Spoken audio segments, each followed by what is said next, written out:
Hi, I'm Mario, and I want you to pay attention that you have major arteries going through your knee, and you're actually kicking with that. I mean, that isn't very wise, and that artery also goes to the hip. Uh, those are the injuries that happen to carpet layers.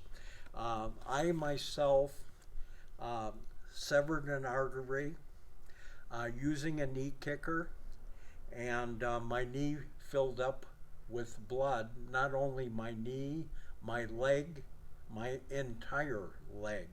And it was quite scary. Over the years, I've had 4 knee surgeries.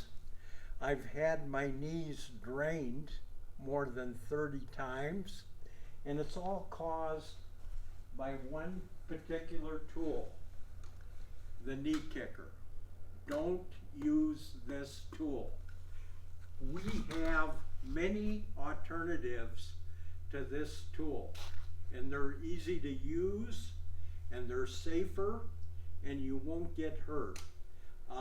Always remember that safety comes first, and you make your own safety. Please use alternative tools to the knee kicker. Thank you.